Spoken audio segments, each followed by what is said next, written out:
إن الحمد لله نحمده ونصلي على رسوله الكريم أما بعد أعوذ بالله السميع العليم من الشيطان الرجيم بسم الله الرحمن الرحيم قل هو القادر على أن يبعث عليكم عذابا من فوقكم أو من تحت أرجلكم أو يلبسكم شيعا ويذيق بعضكم بأس بعض انظر كيف نصرف الآيات لعلهم يفقهون وكذب به قومك وهو الحق قل لست عليكم بوكيل لكل نبأ مستقر وسوف تعلمون.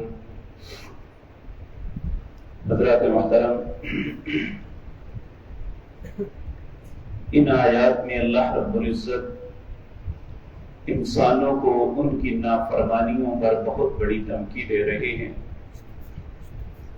اور دھمکی دینے کا مقصد کہ انسان وہ وقت آنے سے پہلے سمجھ جائے.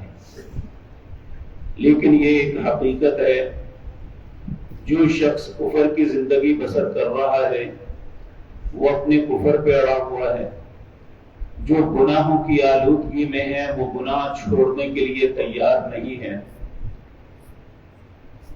شاید لوگوں نے سمجھ لیا کہ اللہ رب العزت جو ہے اگر وہ ڈھیل دے رہا ہے تو شاید ہم اس کے پسندیدہ ہیں. حالانکہ حقیقت یہ ہے، نبی مکرم صلی اللہ علیہ وسلم پر جب یہ آیت اتری تو آپ نے 3 دعائیں اللہ سے کی. پہلی دعا آپ نے فرمایا، اے اللہ میری امت کو آسمانی آفتوں سے ہلاک نہ کرنا. اللہ نے آپ کی دعا کو قبول کر لیا. پھر آپ نے کہا، اے اللہ زمین کے قحط، زلزلوں، زمین کے پھٹنے سے میری ساری امت کو ہلاک نہ کرنا. اللہ نے اس دعا کو بھی قبول کر لیا. تیسری دعا آپ نے فرمائے، اے اللہ میری امت کو باہم دست و گریبان یعنی لڑنے جھگڑنے سے محفوظ رکھنا. آپ نے فرمایا اللہ نے میری اس دعا کو قبول نہیں کیا. آج ہم دیکھتے ہیں کہ مختلف جگہوں میں مختلف قسم کی تکلیفیں، مصیبتیں آتی ہیں، لیکن اجتماعی طور پہ رسول اللہ کی دعا کا سبب ہے کہ بہت زیادہ گمراہی ہونے کے باوجود، بہت زیادہ گناہ کی موقعات کے باوجود اللہ اجتماعی عذاب نہیں بھیج رہے.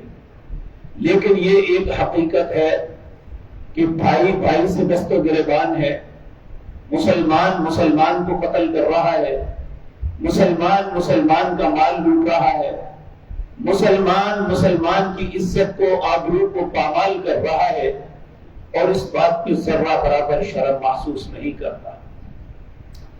اگر انسان سوچے تو اللہ رب العزت اس آیت میں فرماتے ہیں، انسان کو سمجھنا چاہیے.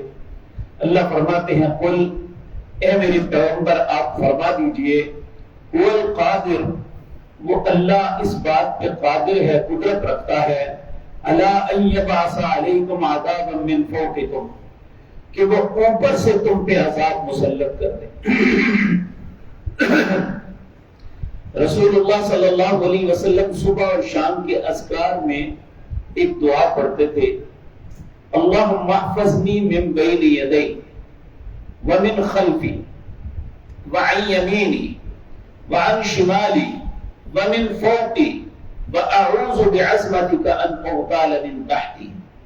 اے اللہ میری آگے سے حفاظت فرمانا، اے اللہ پیچھے سے حفاظت فرمانا، اے اللہ دائیں سے حفاظت فرمانا، بائیں سے حفاظت فرمانا، ومن فوقی، اے اللہ اوپر سے میری حفاظت فرمانا، واعوذ بعظمتک ان اغتال من تحتی، نیچے سے مجھے کوئی ہلاک نہ کر دے، اس بات سے اے اللہ تیری پناہ چاہتا ہوں.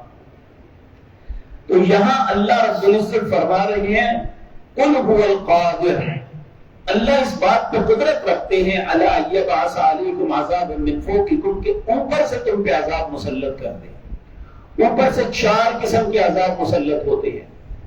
نمبر 1 بارش کا بہت زیادہ ہونا، اولے گرنا، طوفان آنا، اور اسی طرح اللہ ایسے ظالم لوگوں کو مسلط کر دے کہ جن کے دلوں میں اپنی رعایا کے متعلق، اپنے سے نچلے لوگوں کے متعلق کوئی رحم نہ ہو۔ اور یقین جانیے یہ معاملہ ہمارے ساتھ بنا ہوا ہے۔ جب سے یہ ملک بنا ہے ہر شخص خیر خواہ بن کے آتا ہے، لیکن ہماری خطاؤں گناہوں کے سبب ہم پہ رحم کوئی نہیں کر رہا۔ اللہ رب العزت فرماتے ہیں یہ میں تمہارے گناہوں کے سبب ایسا کر سکتا ہوں۔ اور اسی طرح وَمِن تَحْتِ أَرْجُلِهِمْ، تمہارے نیچے سے عذاب دے دوں گا۔ نیچے سے کیا؟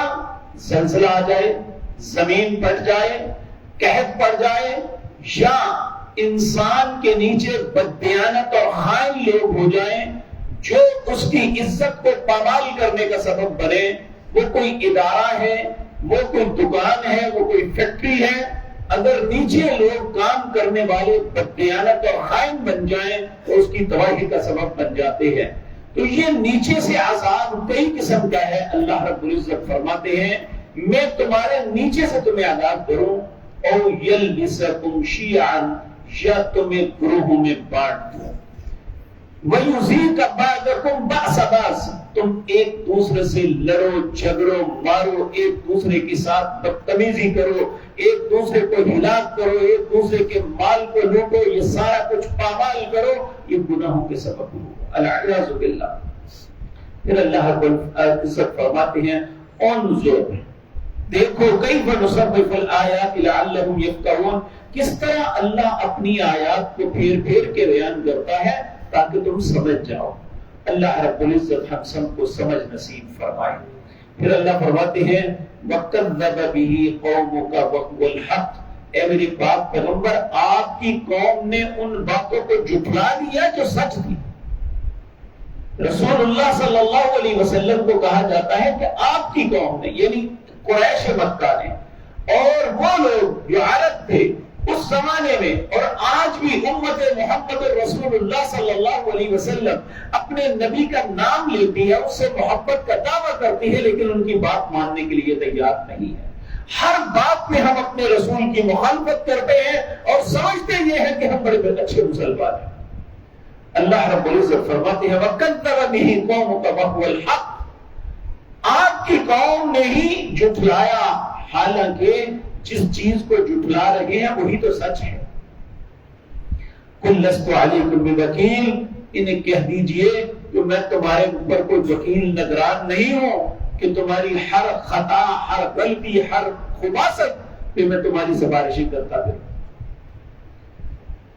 لِكُلِّ نَبَإٍ مُسْتَقَرٌّ وَسَوْفَ تَعْلَمُونَ، ہر خبر کے لیے ایک وقت مقرر ہے، کیونکہ عمومی طور پہ لوگ بعض جو ظالم، بددیانت، خائن کہتے ہیں اسے اللہ پکڑتا کیوں نہیں، یا اپنے لیے کہتے ہیں جی اگر ہم اتنے برے ہیں تو اللہ ہم پہ عذاب کیوں نہیں نازل کرتا۔ یہ عموماً ہر نبی کو ان کی قوم نے کہا کہ آپ کہتے ہیں کہ اللہ کا عذاب آئے گا، کیوں نہیں آتا؟ اللہ فرماتے ہیں لِكُلِّ نَبَإٍ مُسْتَقَرٌ، ہر خبر کا ایک وقت مقرر ہے، یہ کسی کے اختیار میں نہیں ہے کہ جو مرضی عذاب دے دے یا کر، یہ اللہ کے اختیار میں ہے۔ اور اللہ رب العزت فرماتے ہیں وَلَوْلَا كَلِمَةٌ سَبَقَتْ مِنْ رَبِّكَ لَقُضِيَ بَيْنَهُمْ، اگر میرا یہ کلمہ سبقت نہ کر گیا ہوتا کہ میں ہر انسان کو مہلت دوں گا تو لَقُضِيَ بَيْنَهُمْ، جو کچھ کر رہے ہو ایک لمحے میں فیصلہ کر دیتا ہے، چونکہ اللہ زبان دے بیٹھے ہیں۔ اور دیکھیں انسانوں میں جو باعزت لوگ ہوتے ہیں زبان دے دے تو اپنی زبان کو پورا کرتے ہیں چاہے نقصان کیوں نہ ہوتا ہو، تو اللہ تو سب سے زیادہ عزت والے ہیں۔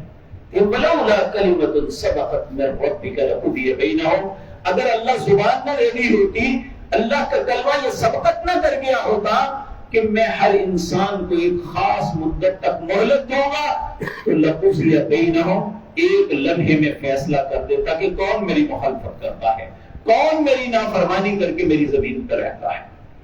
تو اللہ رب العزت فرماتے ہیں لِكُلِّ نَبَإٍ مُسْتَقَرٌ، ہر خبر کے لیے ایک وقت مقرر ہے۔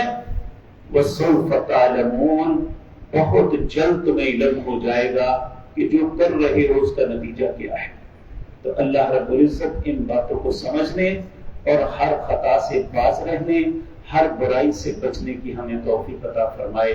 اقول قولی ھذا واستغفر اللہ۔